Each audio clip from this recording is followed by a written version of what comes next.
नमस्ते ma'am. Ma'am, मेरा प्रश्न डेयरी उद्योग से संबंधित है। जब डेयरी उद्योग में शामिल हम हिंसा की बात करते हैं तो हमारी बात को स्वीकारा जाता है, समझा जाता है। हम बताते हैं उन्हें कि कैसे ऑक्सीटोसिन के इंजेक्शन दे करके बेहद पीड़ा में गाय होती है और हम लोग दूध दूह लेते हैं। इन सब विषयों पर जब हम लोग उनसे बात करते हैं तो बात स्वीकारी जाती है, बात फैक्चुअल है, तथ्यात्मक है। लेकिन फिर एक प्रश्न आता है सामने से कि अगर दूध हिंसा मुक्त तरीके से निकाला जाए तो जब ये बात सुनते हैं तो फिर भीतर कई प्रश्न उठते हैं कि क्या ऐसा संभव भी है कि हम दूध निकालें किसी दूसरे का हिंसा मुक्त तरीके से। फिर और आगे प्रश्न उठते हैं कि क्या दूसरी माँ का दूध पीना उचित है, क्या ये बात ठीक है। फिर आगे जब हम इस बात को ले जाते हैं तो इस बात से संबंधित और प्रश्न आते हैं कि वो लोग कहते हैं कि हम पहले बछड़े को दूध पीने दे देते हैं और फिर जो दूध बचता है वो हम निकालते हैं, और अगर वो दूध हमने छोड़ दिया तो वो गाय के लिए हानिकारक है। तो इसमें फिर मुझे प्रश्न उठता है कि इतना गाय दूध पैदा करेगी ही क्यों जो उसके बछड़े की आवश्यकता से ज्यादा का हो जाए। तो इन सब विषयों पे थोड़ा प्रकाश आप यदि डाल सकें तो धन्यवाद। बेटा, बहुत अच्छा सवाल पूछा आपने। मेरा ख्याल है कि आचार्य जी ने इसमें बहुत कुछ कवर किया, मैंने खुद सुना उनको। मैं आज इसमें जो इसका एथिकल एस्पेक्ट है उसको नहीं ज़्यादा छेड़ूंगी। मैं आपको फैक्चुअली बताती हूँ क्या होता है। बहुत सारे लोग कहते हैं कि गाय तो ज़्यादा दूध देती है, अगर वो बछड़ा सारा दूध पी लेगा तो मर जाएगा, इसलिए हम दूध निकालते हैं, क्योंकि हम तो गाय पे तरस खाते हैं या भैंस पे तरस खाते हैं, उसको जिंदा रखने के लिए हमें उसका दूध निकालना पड़ता है। ये सच भी है और गलत भी। होता यह है कि प्रकृति कभी भी किसी पशु को उतना ही दूध देगी जितना उसके ऑफस्प्रिंग को, क्योंकि मैमल हैं हम सब, स्तनपायी जीव जो होते हैं वो सब मैमल्स होते हैं, और वो अपने बच्चे को दूध पिलाते हैं, क्योंकि हम अंडे में से बच्चे नहीं निकालते हैं, हम बच्चे पैदा करते हैं और उसके बाद वो स्तनपायी होता है। तो ऐसा कोई भी पशु नहीं है जिसको प्रकृति इतना दूध दे दे कि वो किसी और प्रजाति को निकाल के पीना पड़े। लेकिन इंसानों ने क्या किया है, कुछ जानवरों की प्रजातियों के साथ बहुत छेड़छाड़ करी है, जिसको कहते हैं ट्रेट सिलेक्शन। ट्रेट सिलेक्शन का मतलब है कि हम ज्यादा दूध देने वाले पशुओं को रखें और उनकी ब्रीडिंग करें, और कम दूध देने वालों को छांट छांट के हटाते चले जाएं। तो क्या होगा कि ज्यादा ज्यादा ज्यादा और ज्यादा दूध देने वाले होते चले जाएंगे। जो प्रकृति में गाय 3 लीटर 4 लीटर दूध देगी, बिल्कुल, अगर वो ट्रेड सिलेक्टेड नहीं है, देसी है, देसी भी ट्रेड सिलेक्टेड हो सकती है, बट अगर वो ट्रेड सिलेक्टेड नहीं है तो 3 लीटर 4 लीटर दूध देगी। मगर हम उसको, जैसे गीर गायों को, तमाम तरह की देसी गायों को भी हमने कम दूध देने वालियों को अलग कर दिया है और ब्रीड कर दिया है सिर्फ ज्यादा दूध देने वालों को। तो उसका शरीर और ज्यादा न्यूट्रिएंट्स दूध में परिवर्तित करते जाएगा, और वो दूध की मात्रा बढ़ते जाएगी, और फीड इनटेक रेशो जो है उसका, जो फीड कन्वर्जन रेशो है जो वो खाएगी, वो सब दूध में परिवर्तित हो जाएगा। ये बेसिकली आउटकम होता है, डिजायर्ड आउटकम होता है। ये इंडस्ट्री की, मिल्क इंडस्ट्री की बहुत ही सोची समझी और सेंचुरी से चली आ रही प्रैक्टिस है। यहाँ तक कि जो जर्सी जैसी गायें हैं, ये गाय, मतलब नॉर्मली तो गाय को 30-35 साल तक का जीवन गुजार कर बूढ़े होकर मरना चाहिए, लेकिन इनको क्या होता है कि ये 5-6 साल में ही 2-4 बार 5 बार बच्चे पैदा करने के बाद इतना दूध इनके शरीर में से निकल आता है, because of this high trade selection.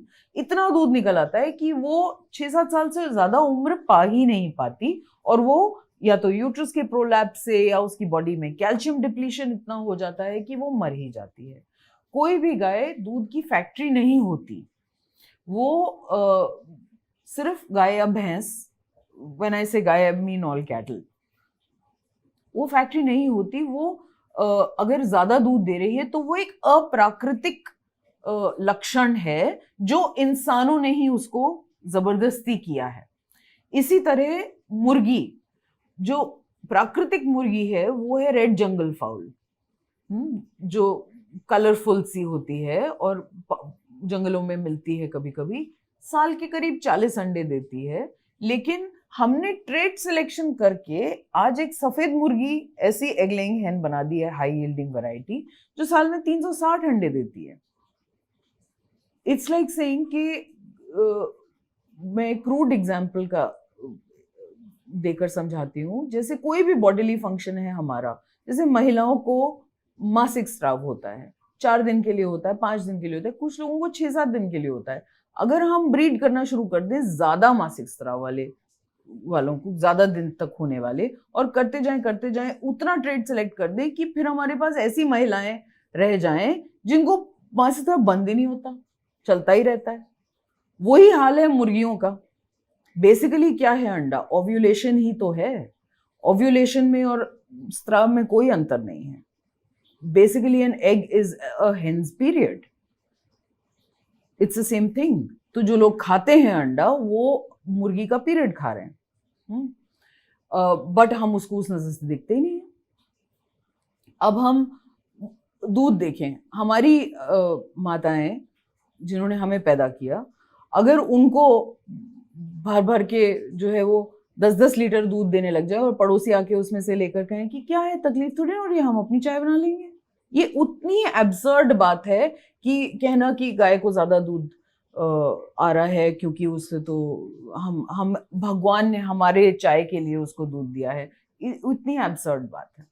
This is basically trade selection जो हमने करके इनको इतना अप्राकृतिक बना दिया है कि वो अपने खुद के शरीर को कष्ट देती हैं। इसका एक ही उपाय है, अगर गाय को ज्यादा दूध आता है और उसका दूध एक्सेस है, तो उसका एक ही उपाय है कि उसको बच्चा ना पैदा कराया जाए, जिससे उसको उसके शरीर में कष्ट ना पहुंचे, उसका दूध ना निकले।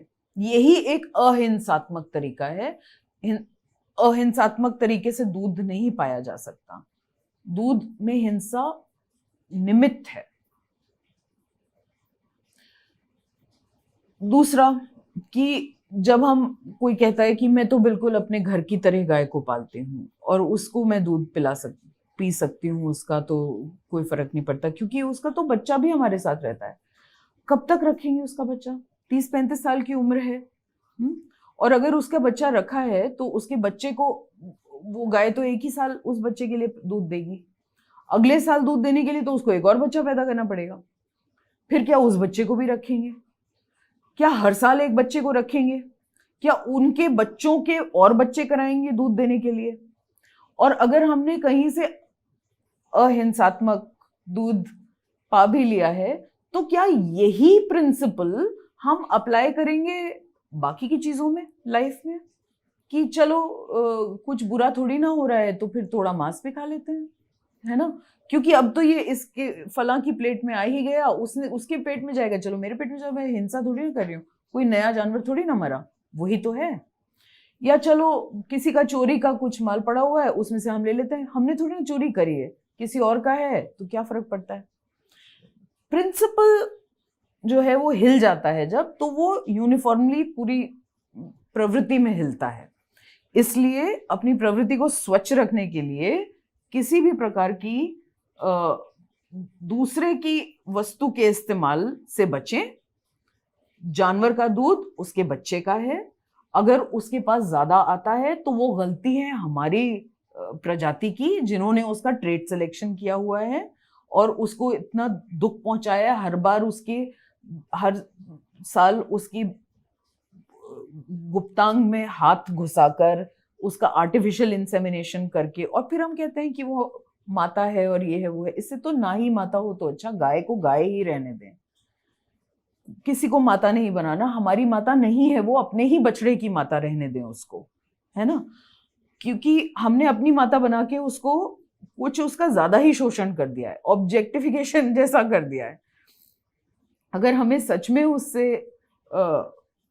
उसके प्रति हिंसा होने से रोकना है तो हमें उसके बच्चे पैदा करने से रोकना है, और उसके आर्टिफिशियल इंसेमिनेशन की घृणात्मक जो होती है प्रोसीजर, उससे रोकना है। ऐसा भी नहीं है कि बहुत मेडिकल प्रोसीजर है कि वेट्स आके कर रहे हैं, बहुत ढंग से कर रहे हैं, ऐसा बिल्कुल भी नहीं है। आज के डेट में स्टेट गवर्नमेंट्स ने 10वीं पास लोगों को हफ्ते हफ्ते भर के प्रशिक्षण के बाद छोड़ रखा है खुला कि वो गायों के भैंसों के हाथ डाल डाल के उनका आर्टिफिशियल इंसेमिनेशन करें। ये इतनी गंदी प्रक्रिया है कि अगर आप इसको विटनेस करेंगे तो आप किसी भी दशा में उस प्राणी के शरीर का एक भाग का भी, किसी भी एक मॉलिक्यूल का भी इस्तेमाल करने से बचेंगे। क्योंकि इससे बड़ा पाप कुछ हो ही नहीं सकता कि हम किसी मादा पशु की इस कदर बेकदरी करें कि पहले हम उसके अंदर हाथ घुसाएं, उसके बाद हम उसका बच्चा पैदा कराएं, जब उसके बच्चे को हटा दें उसके पास से। गायों के अंदर इतना भयानक मातृत्व भाव होता है। मैंने बहुत कम उम्र में देखा था, लखनऊ में ही जब मैं थी तब एक वहां पे कांजी हाउस था जहां पे, जिसके गेट पे एक गाय ऐसे बौखला बौखला के भाग रही थी इधर से उधर इधर से उधर, और रंभा रही थी, बहुत बुरी जोर से चिल्ला रही थी। तो मैं वहां पे पहुंची और मैंने इधर उधर नहीं देखा था, मैंने सीधे गेट पे पूछा कि क्या कर, तो वहां का चौकीदार हंस के बोल रहा है पागल हो गई है गाय, पागल हो गई है। तो ऐसे क्यों पागल हो गई है, ऐसा क्यों कर रही है, खोलो तो सही इसको। नहीं नहीं नहीं, पागल हो गई है, उसका बच्चा वहां पे पड़ा हुआ है ना, इसलिए पागल हो गई है। उसका बच्चा नवजात जो उसी समय पैदा हुआ था, उसको उठा के उन्होंने सड़क पे फेंक दिया था, तपती धूप में, बिल्कुल गर्म सड़क पर उसका बच्चा निर्जीव सा पड़ा हुआ था, और वो गेट के उस पार थी, और वो अपने बच्चे के लिए इतना तड़प रही थी। मैंने किसी इंसान की माँ को ऐसे तड़पते नहीं देखा जो मातृत्व उस गाय के अंदर था, और सब जानवरों के अंदर होता है। और इतनी इतनी असहायता थी उसके अंदर। फिर किसी तरह मैंने गेट खुलवाया, वो भी शायद एक मेरी गलती ही थी, मुझे पहले उसको कंट्रोल करना चाहिए था। और वो इतनी बौखलाहट में उसके ऊपर भागी कि उसका पैर ही पड़ गया और वो बच्चा मर गया।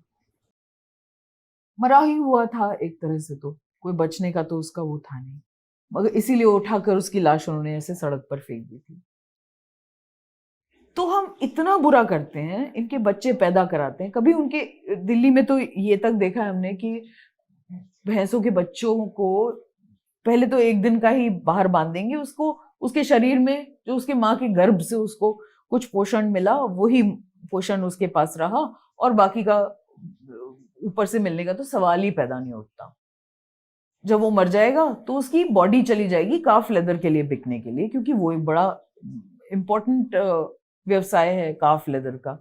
बहुत सॉफ्ट लेदर होता है जो नवजात बच्चे का होता है, और महंगे दामों में बिकता है। बड़े हाई एंड प्रोडक्ट्स बनते हैं उसके, वॉलेट्स और ये वो, कुछ महिलाओं की बहुत सुंदर चप्पलें बनती हैं उससे, वगैरह वगैरह। जो लोग भी पहनना चाहते हैं नवजात बच्चों की खाल, वो काफ लेदर खरीदते हैं। कुछ को उससे भी अधिक सॉफ्टनेस चाहिए तो वो गायों के अबॉर्शन करा के उस फीटस का लेदर निकाल के पहनते हैं। और अबॉर्शन कैसे कराते हैं, पूरी गर्भ की गाय या भैंस हो तो लोहे के सरिये से उसके पेट पे मारा जाता है, इतना मारा जाता है कि उसका बच्चा अबॉर्ट हो जाए, 7वें 8वें महीने पे अबॉर्ट हो जाए, और उसके बाद उस बच्चे को का जो खाल है उसको प्रोसेस करके बेहतरीन काफ लेदर बनाया जाए। तो इस तरह तो हम बच्चा पैदा कराते हैं। उसके बाद हम उस बच्चे को मार देते हैं। मरे हुए बच्चे के खोपड़े में हम भूसा भर के एक डंडे पे खड़ा कर देते हैं माँ के आगे। उस प्रोसेस को यहाँ पे बोला जाता है खाल बच्चा। और ऐसे कहते हैं कि वो सोच रही है कि उसका बच्चा है और वो दूध निकाल देगी अपना। कौन सा पशु इतना बेवकूफ होता है? पशु तो हमसे बेहतर समझते हैं, उसको अपने बच्चे में और एक डंडे पे भूसा भरे हुए अपने बच्चे के सर में अंतर नहीं समझ में आएगा। ये यहाँ की इंडस्ट्री की एक प्रथा है।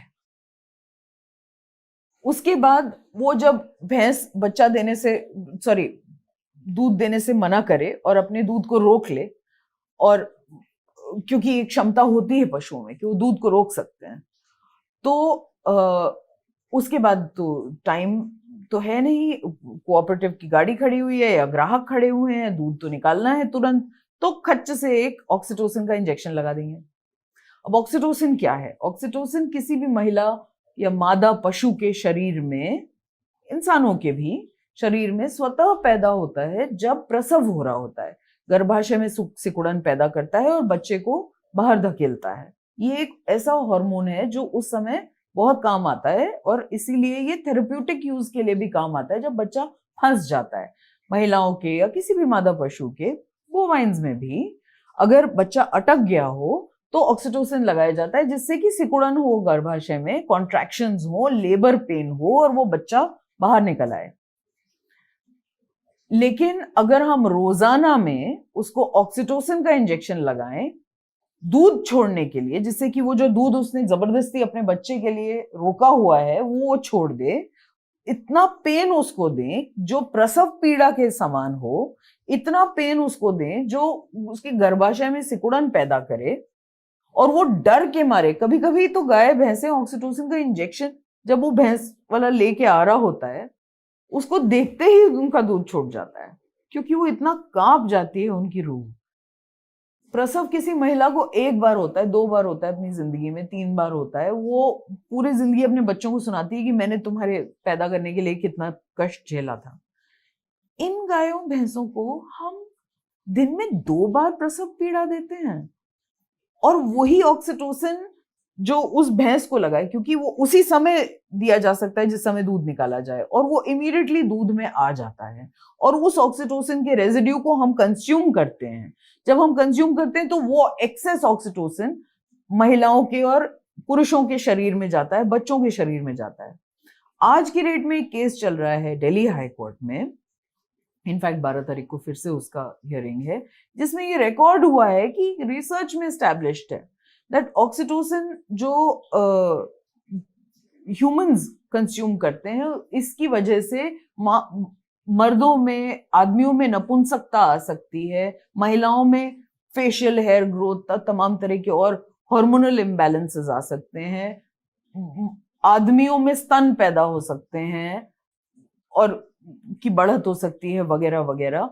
बच्चों में मासिक स्राव जल्दी हो सकता है, जैसे 12-13 साल की उम्र में जो होना चाहिए वो 6-7 साल की उम्र से ही शुरू हो जाए। तमाम तरह की ऐसी अप्राकृतिक चीजें हो सकती हैं शरीर में अगर हम इस प्रकार के हार्मोनल इंड्यूस्ड मिल्क का सेवन करते हैं तो। लेकिन ये एक नॉर्म बन चुका है, लोग इसको टीके का नाम देते हैं, कहते हैं टीका लगा रहे हैं। टीका तो वैक्सीन होती है, वैक्सीन से तो ऑक्सीटोसिन का कोई लेना देना ही नहीं है, ये तो हार्मोन है, और हार्मोन भी ऐसा है जो स्वतः पैदा होता है शरीर में, लेकिन जब शरीर को उसकी जरूरत होती है, तो मादाओं के शरीर में स्वतः पैदा होता है जब शरीर को उसकी जरूरत होती है। उसको आर्टिफिशियली भर देना आपके शरीर में, इसीलिए पुराने जमाने में महिलाओं के आराम से बच्चे पैदा हो जाया करते थे, नॉर्मल डिलीवरीज होती थी। आजकल तो कोई नॉर्मल डिलीवरी कर ही नहीं पा रहा, क्योंकि वो उनका शरीर, उनके यूट्रसेस आदी हो चुके हैं एक हायर डोज ऑफ ऑक्सीटोसिन के, इसीलिए वो contractions, I mean there is very little research done on it. दिक्कत यह है कि एक पैरेलल इकोनॉमी चल चुकी है, सबको इसकी आदत पड़ चुकी है, गवर्नमेंट भी इसमें कोई रिसर्च करना ही नहीं चाहती है। इस हमारे देश में ऑक्सीटोसिन के घातक दुष्प्रभावों पर रिसर्चेस कम हुई हैं, पाकिस्तान में ज्यादा हुई हैं। अगर आज की डेट में हम देखें कि साइंटिफिक स्टडीज कहाँ कहाँ हुई हैं, 5 पीयर रिव्यूड पेपर्स हैं, रिसर्चेस हैं पाकिस्तान के, इंडिया का एक भी नहीं है। क्योंकि एक कॉन्सेप्ट होता है कि जब इंडस्ट्री सरकार पे इतनी हावी हो जाए कि वो अपनी गलत बातें छुपाने के लिए सरकार को भी निहत्था कर दे, और सरकार एंटी इंडस्ट्री कोई रिसर्च भी ना करना चाहे, वन वे और अनदर, तो हमें ही समझना पड़ेगा। और ये बहुत ही टिपिकली इंडियन सबकॉन्टिनेंट की प्रॉब्लम है ऑक्सीटोसिन की। तो इसलिए यहाँ पे अगर हम इस प्रॉब्लम को समझकर इसके बारे में अवेयरनेस नहीं फैलाते हैं, ये कॉग्निजेबल ऑफेंस है, सेक्शन 12 है prevention of cruelty to animals act का, उसके अंतर्गत कॉग्निजेबल ऑफेंस है। जिन पशुओं पे ऑक्सीटोसिन का इस्तेमाल किया जा रहा है उनको सीज करना पुलिस के लिए बाध्यकारी है। ये भी मैंडेटरी है कि ड्रग्स एंड कॉस्मेटिक्स एक्ट में मुकदमा दर्ज किया जाए, क्योंकि ऑक्सीटोसिन जो ड्रग है ऑफ कोर्स थेरेप्यूटिक यूज के लिए यूज हो सकता है। वो लाइसेंस्ड फार्मेसीज बना सकती हैं, लाइसेंस्ड डिस्ट्रीब्यूटर्स उसको बेच सकते हैं, मैन्युफैक्चरर्स उसको मैन्युफैक्चर कर सकते हैं, फार्मेसी उसको बेच सकती है, और प्रिस्क्रिप्शन के बाद ही कोई वेटनेरियन उसका इस्तेमाल पशुओं पे कर सकता है या कोई डॉक्टर उसका इस्तेमाल इंसानों पे कर सकता है। लेकिन इसकी एक चेन बनी हुई है। अभी फिलहाल आप अगर गूगल करेंगे तो आपको पता चलेगा कि दिल्ली में बहुत पकड़ धकड़ हो रही है ऑक्सीटोसिन की। वो इसीलिए हो रही है क्योंकि दिल्ली हाईकोर्ट में केस चल रहा है।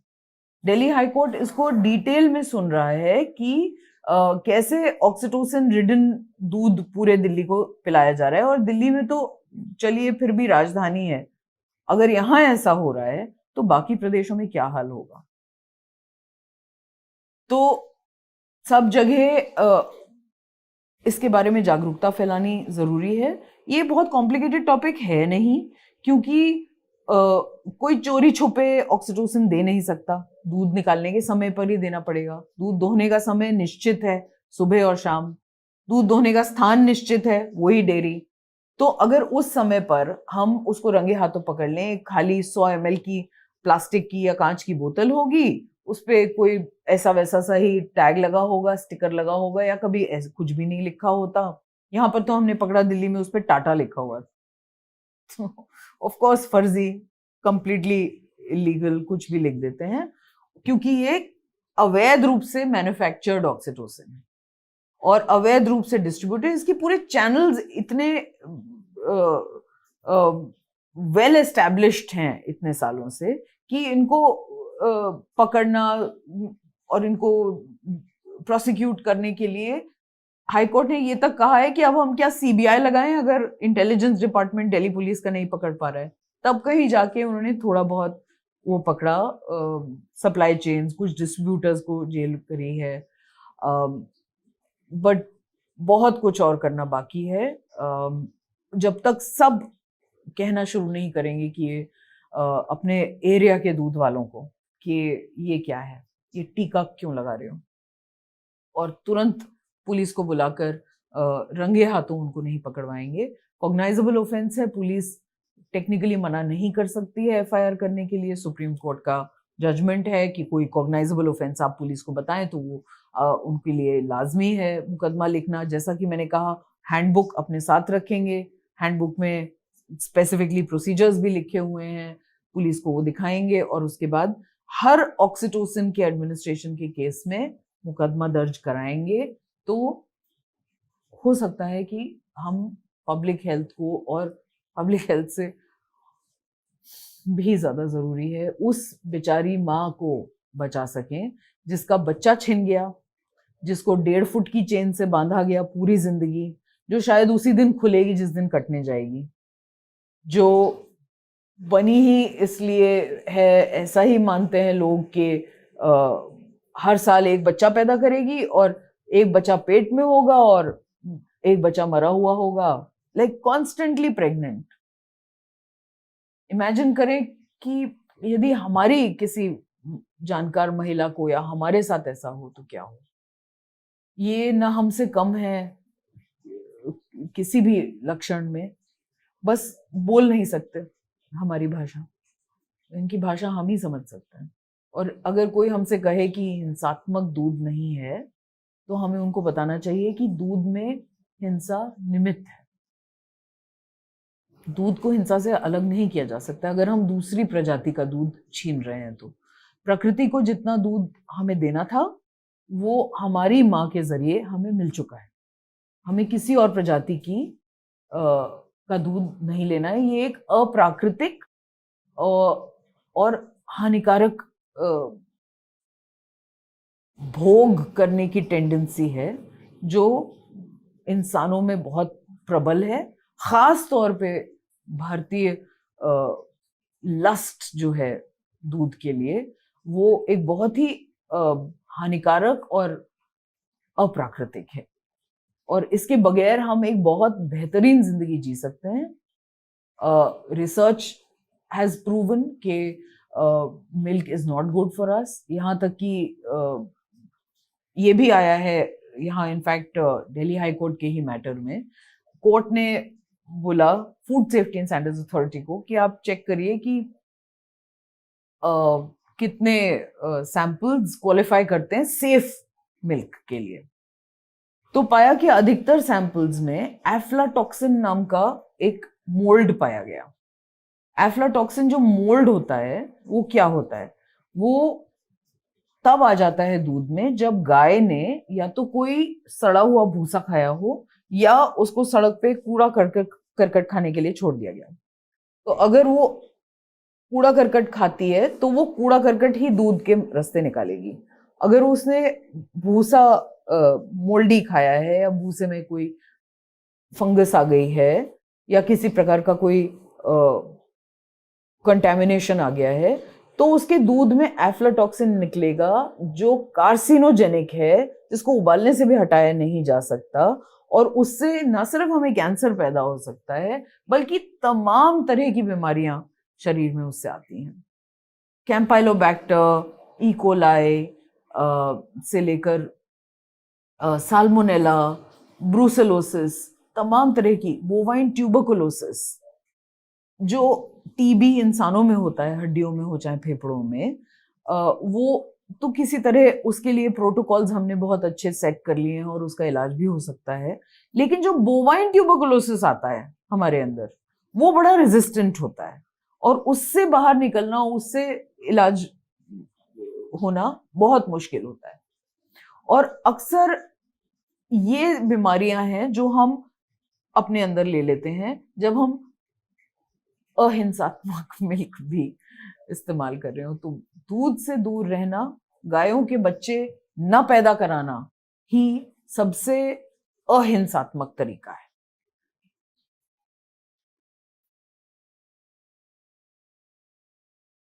मैम, इसमें एक फॉलोअप क्वेश्चन था मेरा। हम लोग जब दूध की बात करते हैं तो हम अगर आयुर्वेद की तरफ जाएं या पहले पढ़े कुछ कहानियां पौराणिक, तो उसमें आता है उल्लेख दूध का, मक्खन का, दही का अलग अलग स्थानों पर, और आयुर्वेद में भी इसका उल्लेख आता है। तो ये कैसे, मतलब अभी हम लोग ये समझ पा रहे हैं कि ये हिंसा भरी प्रक्रिया है, क्या तब लोग नहीं समझ पा रहे थे? कि कैसे इस बात को देखा जाए? तो जरूरी नहीं है बेटा कि हर पुरानी लिखी हुई किताब बिल्कुल सच हो, और समय के साथ हो सकता है तब सच्चाई कुछ और हो, अब सच्चाई कुछ और है, क्योंकि समय के साथ हर चीज बदलती है। जब देश में तादाद 1 करोड़ थी, तब जो बातें सच थी वो अब हमारे 150 करोड़ के तादाद के लिए सच नहीं है। तो ट्रेडिशनल इंडियन एनिमल एग्रीकल्चर जैसे था, उसमें हिंसा तो थी फिर भी, क्योंकि मांस का सेवन लोग करते थे, दूध का सेवन लोग करते थे। ये जरूरी नहीं कि जो भी वो तब करते थे वो सब बढ़िया है और वो सब अब 100% ठीक है। हमें आज के परिप्रेक्ष्य में देखना है कि क्या हम वहीं अटके रहना चाहते हैं जहां पे सैकड़ों साल पहले लोग थे, या हम उस चीज को आगे बढ़ा के देखना चाहते हैं, हम उसको और इवॉल्व करना चाहते हैं। हमें हमारे पूर्वजों ने एक लेवल ऑफ एवोल्यूशन तक पहुंचाया, अगले लेवल ऑफ एवोल्यूशन तक तो हम खुद जाएंगे ना, कि बस हम उतना ही सीख के वहीं बैठे रहेंगे सैकड़ों साल पहले। हमें उससे आगे जाना है, हमें उस माइंडसेट को और आगे पहुंचाना है। पहले तो लोग ये भी समझते थे कि धरती के इर्द गिर्द चंद्रमा और सूरज घूमते हैं और हम ही पूरे ब्रह्मांड का केंद्र हैं। कुछ संप्रदायों में ऐसा समझा जाता था, लेकिन आगे बढ़े, उस पर तो नहीं टिक कर बैठ गए कि नहीं नहीं बस ऐसा ही है। तो कुछ विचारधाराएं पहले की हुआ करती थी कि हम ऐसा करें, और जरूरी नहीं कि हम आयुर्वेद को पूरी तरह नकार दें। कुछ चीजें जो अच्छी हैं वहां से वो उठाएं, लेकिन कुछ चीजें हम अपनी बुद्धि से भी तो लगाएं, तभी तो हम चीजों को बेहतर बना सकेंगे अपनी प्रजाति को और इवॉल्व कर सकेंगे। कई चीजें जो आयुर्वेद में उस जमाने की साइंस और उस जमाने की व्यवहारिकता पर निर्भर थी, वो आज के जमाने की साइंस और व्यवहारिकता के अनुसार बदली जानी चाहिए। और सनातन धर्म का मुझे लगता है कि सबसे बेहतरीन एक एस्पेक्ट है वो ये है कि हम बदलाव में विश्वास रखते हैं, हम समय के साथ अपनी विचार को मोल्ड करते हैं, और कुछ विचार हैं जो पुराने पत्थर की लकीर की तरह हमें नहीं उठाकर चलने हैं, हमें उनको आज के परिप्रेक्ष्य में देखना है। कोई भी इंडस्ट्रियल एनिमल एग्रीकल्चर जिस लेवल पर हो रहा है, जो हम पूरे विश्व के नंबर 1 मिल्क प्रोड्यूसर हैं, ये इतने लेवल की हिंसा है, इतनी मॉन्यूमेंटल हिंसा है कि इसमें एक गुण ढूंढना कि ये गाय को तो एक्स्ट्रा मिल्क है तो इसको ले लेने से कोई दिक्कत नहीं होगी, ये हमें अपने आप को भुलावे में रखने से कुछ बेहतर नहीं है। ये तो मतलब अपने आप को धोखा देने जैसी बात है, और मुझे नहीं लगता कि हम अपने आप को धोखा दें तो हम अपने साथ एक समन्वय रख पाएंगे। हमें अपने प्रिंसिपल्स के साथ कॉम्प्रोमाइज नहीं करना चाहिए। जो प्रत्यक्ष है उसको मानना चाहिए, और प्रत्यक्ष को अगर हम उसके विटनेस बन जाएं तो हमारे लिए मानना और भी आसान है। जब हम रिसर्चेस पढ़ें कि हमारे दूध में टेस्टिंग के बाद क्या हो रहा है, कुछ नहीं, मैं सिर्फ कोर्ट ऑर्डर्स शेयर करती हूँ आपके साथ, जो बिल्कुल 3-4 पेज के, 3-4 पेज से तो बड़ा है, 6-7 पेज का है, बट बहुत डिफिकल्ट नहीं है, you can all read it, जिसमें लिखा है कि डेयरियों की क्या हालत है भारत की राजधानी में। अब आप सोच लीजिए कि बाकी के देश में क्या हो रहा होगा। तो एक सिंपल सा कि अगर भारत की राजधानी में, जहां पे सब कुछ इतना सुरक्षात्मक दृष्टि से और मानव स्वास्थ्य दृष्टि से सब कुछ इतना टाइट है, भारत सरकार बैठी है यहाँ पे, केंद्र सरकार सब कुछ देखने के लिए, तभी भी अगर इतने मिल्क सैंपल्स में एफ्लाटॉक्सिन मिल रहा है, अगर यहाँ पे इतना भर भर के ऑक्सीटोसिन मिल रहा है, तो फिर कौन सी जगह बची? कुछ भी नहीं बचा फिर। सो प्रत्यक्ष जो है उससे मुंह मोड़कर शुतुरमुर्ग बनना कि कहीं तो कहीं अहिंसात्मक दूध हो रहा होगा, इट्स नॉट इवन पॉसिबल।